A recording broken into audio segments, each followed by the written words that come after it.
Let's fight बयानबाजी। T20 world cup जीतकर पटना लौटे बिहार के स्टार क्रिकेटर ईशान किशन का एयरपोर्ट पर भव्य स्वागत हुआ। खेल मंत्री श्रेयसी सिंह खुद उन्हें रिसीव करने पहुंची। उन्होंने कहा है कि जब मैं मेडल जीतकर लौटी थी मुझे लेने कोई नहीं आया था, इसलिए आज खेल मंत्री के तौर पर मैं खुद ईशान को रिसीव करने आई हूँ। निश्चित रूप से पूरे भारतीय दल का जो प्रदर्शन रहा वो बहुत ही गर्व करने वाला प्रदर्शन था। सब लोगों को बहुत प्रसन्नता है, खासतौर से जिस तरह से ईशान ने पूरे टूर्नामेंट में खेल के दिखाया। मुझे लगता है भारतीय बिहारी होने पर गर्व होता है। हम आशा और उम्मीद करते हैं कि इसी तरह से बिहार के बच्चे आगे बढ़ पाएंगे। खेल डिपार्टमेंट की तरफ से उनको बेहतर व्यवस्था मिल पाएगी, आधारभूत संरचनाओं का निर्माण हो पाएगा और जिस तरह से वह बिहार के लिए खेले वैसे ही भारत के लिए आगे जब से आप खेल मंत्री बनी है तब से बिहार के साथ साथ कई राज्यों में आपकी सराहना की जा रही है। जब से आपने पदभार ग्रहण किया है तब से बहुत प्राउड फील हो रहा है। प्राउड सिर्फ पूरे भारतीय दल की विजय पर नहीं बल्कि ईशान किशन जैसे बिहार के बच्चे खेलकर भारत का नाम ऊंचा किए, बिहार का नाम गर्व से ऊंचा करने का मौका दिए। इसके लिए हम लोग को हार्दिक खुशी है। हम चाहते हैं कि बिहार के खिलाड़ी इसी तरह से बिहार को, भारत को विजय के उस मुकाम तक पहुंचाते रहें। एक खिलाड़ी है और अब खेल मंत्री बन गए हैं, तो निश्चित रूप से किस तरह से बिहार के खिलाड़ियों को बेहतर व्यवस्था मिल सके, किस तरह से उनका मान सम्मान बढ़ाया जा सके, और इसके लिए हम पूरी तरीके से समर्पित हैं। नीतियों के साथ साथ आधारभूत संरचनाओं का निर्माण भी करा रहे हैं और आज उनको रिसीव करने एयरपोर्ट पे यही सोच के साथ आए थे।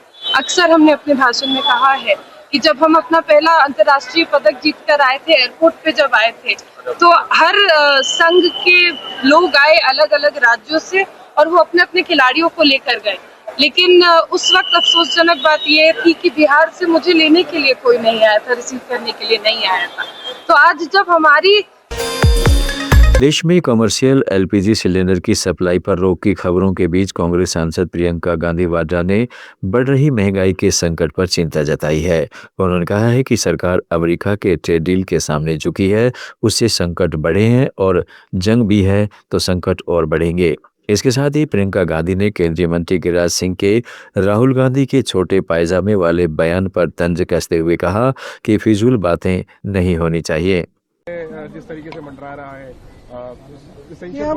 अब बात यह है कि संकट बढ़ रहे हैं और बढ़ेंगे, क्योंकि जिस तरह से हमारी सरकार ने ये जो ट्रेड डील है इनकी, इसमें जिस तरह से झुके हैं अमेरिका के सामने, उससे हमारे संकट बढ़ेंगे और उसके ऊपर से जंग भी है तो ये तो बढ़ेगा।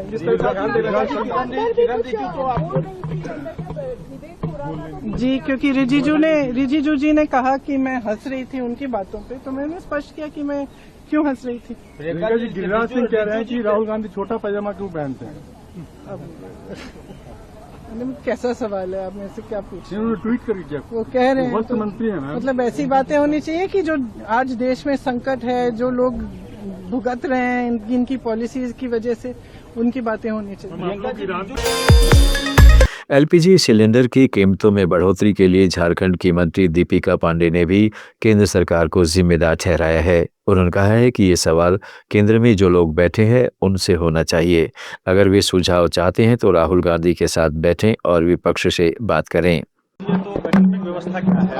भाई, ये सवाल तो केंद्र में जो लोग सत्ता में बैठे हैं उनसे होना चाहिए, और अगर वो लोग सुझाव चाहते हैं तो आदरणीय राहुल गांधी जी के साथ बैठे और इस परिस्थिति में विपक्ष को जब जरूरत है तो आवश्यकता है तो विपक्ष को भी लेकर साथ में बैठे। जब देश हित की बात है तो किसी से अच्छी बातें सीखने में कोई परेशानी नहीं होनी चाहिए। राहुल गांधी जी ने जीएसटी पे भी इन्हें पाठ पढ़ाया था, थोड़ा देर समझ में आया। इन्होंने इन लोगों को कृषि कानून बनाने का जो ये बिल ये लोग लेकर के आए थे, बनाने का प्रयास किया, काले कानून, उस पर भी राहुल गांधी जी ने समझाया था। तमाम ऐसी चीजें हैं जिस पर ये लोग बार बार बैकफुट पर आते रहे हैं। और अगर विपक्ष की सुन लें, कोविड की बात हो, जिस समय कोविड मैनेजमेंट की बात हो, वैक्सीनेशन पर बातें थी, तमाम चीजों को राहुल गांधी जी ने कहा था। और अभी भी जो ये डील हुआ है उस पर राहुल गांधी जी ने सदन में 1 से 1.5 महीने पहले इन बातों को रखा था कि इस देश के प्रधानमंत्री सरेंडर कर गए हैं ट्रंप के सामने, और जो कुछ भी अमेरिका हम लोगों पर थोप रहा है उसको मानने के लिए बाध्य हो गए।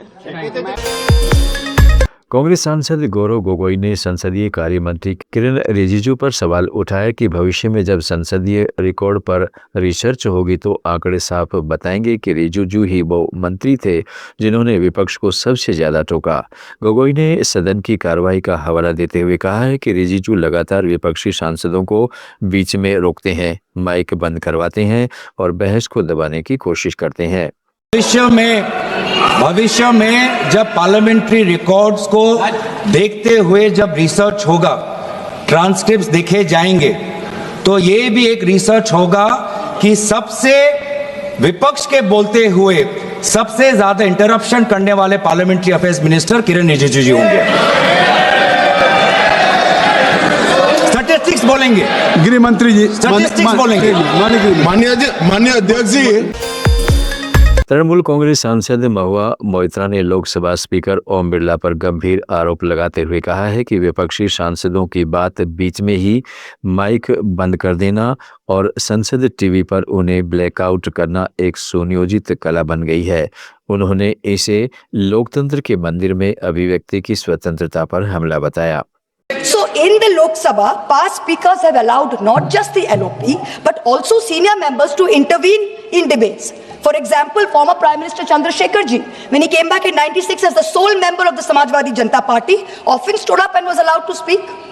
In March 1997, Biju Patnaik ji intervened. There was a Madhya Pradesh BJP MP called Sundarlal Patwa who asserted that the mandate was not actually for Deve Gowda, but the mandate was that of the BJP's nationalism and the BJP should be allowed to form the government. And Biju Patnaik intervened very sharply and he said, you people talk of nationalism. Do you know what is nationalism? You cannot know it. His Rashtravad is breaking up the nation in 20 pieces. Patnaik was neither asked to sit down nor was the house adjourned by the then speaker. Contrast that with the current speaker. In the last Lok Sabha, the 17th, he perfected the art, or under his guardianship, the art of switching off the mics of opposition members mid-sentence, of ensuring Sansad TV paid for by taxpayer money blacks us all out. And when we stand up and he says this is a technical glitch, that's okay, we believe it, but I'm just pointing it out. It has become a joke within us opposition members that when we stand up for a 0 hour or a supplementary question, we are cut off in 30 seconds saying Sankshipt mein boliye, Sankshipt mein boliye. And for treasury benches, people are allowed to speak endlessly, make unfounded allegation, lies against all of us. The government has made a circus of parliamentary democracy, and if the speaker is going to concede to being a complicit ringmaster, it is a very sad day for Indian democracy, a very sad day. In March 25, a delegation of India Bloc MPs met the Speaker. We submitted a letter raising 12 issues, including the failure to appoint a Deputy Speaker, denial of the opportunity to speak to the LOP and other leaders, disregarding the decisions of the BSC. During his term, the Honourable Speaker has systematically throttled the voice of the opposition and by default, the representative voice of 41 crore Indians. 410 million Indians, that's who we represent here. Anna Hazare ने लोकपाल कानून के दुरुपयोग पर नाराजगी जताई है। उन्होंने कहा है कि भ्रष्टाचार पर अंकुश लगाने के लिए कानून बनाया गया था। इसका मुख्य उद्देश्य उच्च अधिकारियों के खिलाफ स्वतंत्र जांच सुनिश्चित करना था। अन्ना हजारे ने कहा है कि नेता का काम जनता और समाज की सेवा करना होना चाहिए, न कि गाड़ियां और घर खरीदना। लोकपाल के बारे में मैं अलग से देखता था कि लोकपाल के माध्यम से भ्रष्टाचार मुक्त भारत निर्माण हो। भ्रष्टाचार मुक्त भारत, भ्रष्टाचार कहीं पर भी ना हो, ये सोचकर भ्रष्टाचार मुक्त भारत निर्माण करने के लिए लोकपाल केंद्र में और लोक आयुक्त राज्यों में, तो राज्यों में भी मैं महाराष्ट्र राज्य में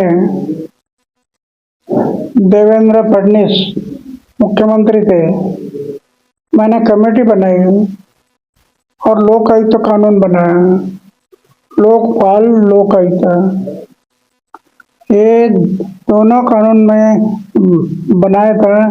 लेकिन इसमें ऐसे नाजायज हरकतें निर्माण होगी ये मुझे पता नहीं। कानून बन गया, अभी समाज तय करेगा सही है गलत है। अगर गलत है तो समाज उंगली उठाएगा, गलत है तो। गाड़ी के लिए काम नहीं करना, समाज और देश के भलाई के लिए करना है। समाज की भलाई कहाँ है, देश की भलाई कहाँ है, ये सोच कर करना चाहिए। गाड़ी के बारे में कहे तो ठीक नहीं है। ईरान के राष्ट्रपति मसूद पेजेशकियान ने कहा है कि जो कोई ईरान को ख़त्म करने का भ्रम पालता है उसे इतिहास के बारे में कुछ नहीं पता। उन्होंने कहा है कि हमलावर आए और गए पर ईरान टिका रहा। एक्स पर उन्होंने लिखा कि ईरान कम से कम 6000 साल पुरानी सभ्यता का वारिस है। इतिहास की मुश्किलों के बावजूद कोई भी ताकत इस मशहूर नाम को मिटाने में कामयाब नहीं हुई। बीजेपी नेता संबित पात्रा ने राहुल गांधी की सोच को राष्ट्र विरोधी बताया है। उन्होंने आरोप लगाया है कि राहुल गांधी ने एआई समिट में नग्नता फैलाकर भारत की छवि धूमिल करने पर गर्व जताया है। पात्रा ने कहा किसी देशभक्त को अपने देश की बदनामी या असफलता पर खुशी नहीं हो सकती।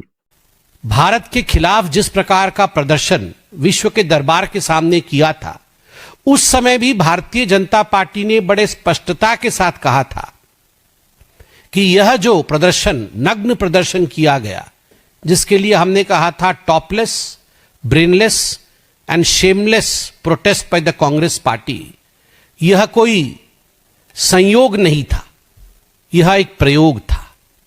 उस समय भी बीजेपी ने स्पष्ट किया था कि हम बिल्कुल स्पष्टतः कह सकते हैं कि इसके आर्किटेक्ट और डिजाइनर स्वयं राहुल गांधी थे और राहुल गांधी के निवास स्थान पर ही इसका डिजाइन हुआ था। कल स्वयं राहुल गांधी ने इसे एक्सेप्ट किया कि हां, हमने काम कर दिया। और जिस प्रकार से एक गद्दार हंसता है जब उसके खुद के देश के ऊपर वार होती है, उसके खुद के देश के पीठ पर कोई छुरा भोंकता है, तो वो जो मीर जाफर की हंसी होती है, राहुल गांधी के चेहरे पर वही मीर जाफर की हंसी कल नजर आ रही थी। The country could read Mir Zafar's smile on the face of Rahul Gandhi yesterday when he proclaimed that we finished the World AI Summit which was held in India. हमने काम तमाम कर दिया उसका। केवल गद्दार को ही अपने देश को गिरते हुए देखकर प्रसन्नता होती है।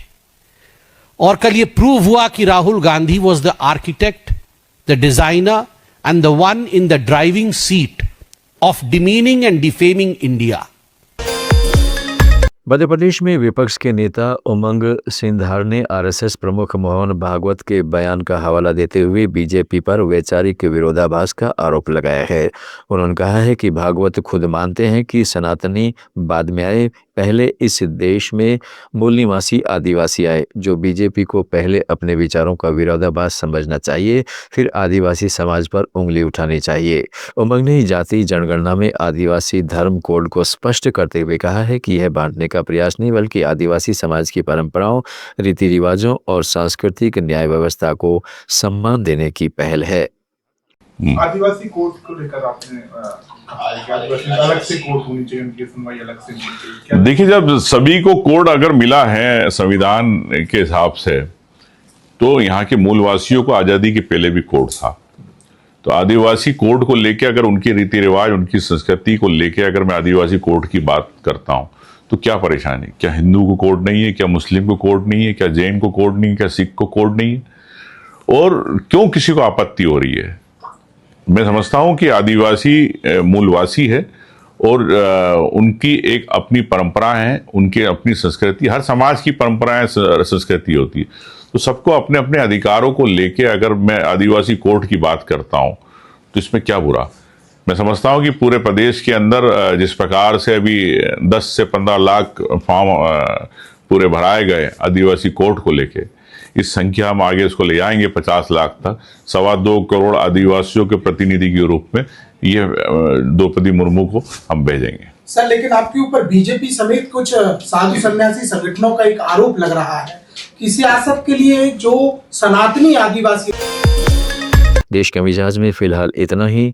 जुड़े रहिएगा लेट्स माइक के साथ। आप सुन रहे थे लेट्स स्माइल।